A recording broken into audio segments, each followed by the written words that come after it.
கூட்டம் கூட்டமாக எடப்பாடியை தேடி வரும் மாவட்ட செயலாளர்கள். அதிர்ச்சியில் ஓபிஎஸ் தரப்பினர்.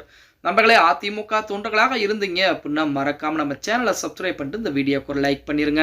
அனைத்து இந்திய அண்ணா திராவிட முன்னேற்ற கழகம் என்பது மிகப்பெரிய ஒரு கடல் போன்ற இயக்கம்.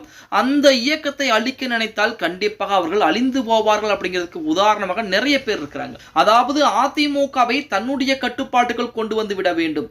நான் தான் அதிமுகவிலே மிகப்பெரிய ஒரு நபராக இருக்க வேண்டும், என் குடும்பத்துக்குத்தான் முதல் மரியாதை என்பது கிடைக்க வேண்டும். இல்ல, நான் தான் அதிமுகவிலே முதல் ஆளாக இருக்க வேண்டும், நான் தான் பாஜகவிடம் அதிமுகவை அடகு வைப்பேன் அப்படின்னு சொல்லிக் கொண்டு அதிமுகவை அழிக்க நினைத்தவர்கள் எல்லாம் தற்சமயம் அதிமுகவிலிருந்து வெளியேற்றப்பட்டு மறுபடியும் அதிமுக ஒன்றிணைய வேண்டும் என துடித்துக் கொண்டிருக்கிறார். ஏன் அவர்கள் புறம் அதிமுக ஒன்றிணைய வேண்டும் என துடிக்கிறாங்க? சசிகலா அம்மையார் அதிமுகவிலே ஒரு முக்கியமான நபர். ஓபிஎஸ் தமிழகத்துடைய முன்னாள் முதலமைச்சர். அது மட்டும் இல்லாமல் சசிகலா அம்மையார் பொதுச் செயலராகவும் குறுகிய நாட்கள் இருந்திருக்காங்க. அப்படிப்பட்ட நபர்கள் ஏன் அதிமுக அப்படிங்கிற பிம்பத்தை தேடி அலையறாங்க அப்படின்னு பார்த்தா, அதாவது சசிகலாவிற்கோ ஓபிஎஸ்கோ எடப்பாடி பழனிசாமிக்கோ மதிப்பு மரியாதை என்பது கிடையாது. அவர்களுக்கு பின்புலத்திலே இருக்கக்கூடிய அதிமுக அப்படிங்கிற இரட்டை இலை சின்னத்துக்குத்தான் மதிப்பு மரியாதை என்பது இருக்கிறது.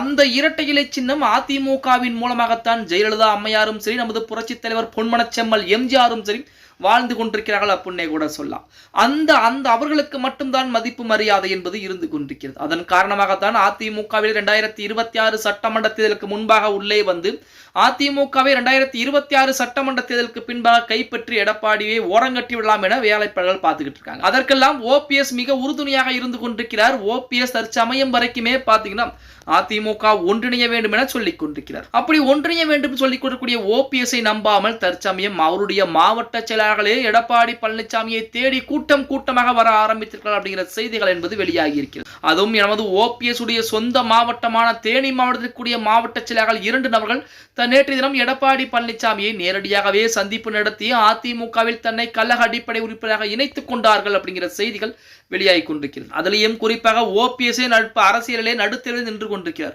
அவரை நம்பி நாம் இன்று வரைக்கும் இருந்தோம். இதுக்கு மேல் ஓபிஎஸ்ஐ நம்பி இருந்தால் நமக்கு அரசியல் எதிர்காலம் என்பது கிடையாது. நம்முடைய தாய் கழகமான அதிமுக 2026 சட்டமன்றத்திலே நாம் அங்கே போய் தாய் கழகத்திற்காண்டி வேலை செய்து அதிமுகவை வெற்றி பெற வைத்தாக வேண்டும் அப்படின்னு சொல்லி ஓபிஎஸ் மற்றும் சசிகலா தரப்பிற்கு நபர்கள் புறம் அதிமுகவிலே தன்னை மீண்டும் கழக உறுப்பினராக இணைச்சிட்டு இருக்காங்க. இப்ப நமது சசிகலா அம்மையாரை பொறுத்த வரைக்கும் மாவட்ட செயலர் யாரையும் நியமிக்கல. ஆனால் ஓபிஎஸ் அவர்கள் மாவட்டம் தோறும் மாவட்ட செயலர் நியமித்திருக்கிறார். நியமித்தும் ஒரு புரோஜனம் என்பது இல்லாமல் தற்சமயம் எடப்பாடி பழனிசாமியின் பக்கம் தாவக்கூடிய ஒரு சூழல் என்பதுதான் அவர்கள் பூராம இருந்துகிட்டு இருக்காங்க அப்படின்னே கூட சொல்லலாம்.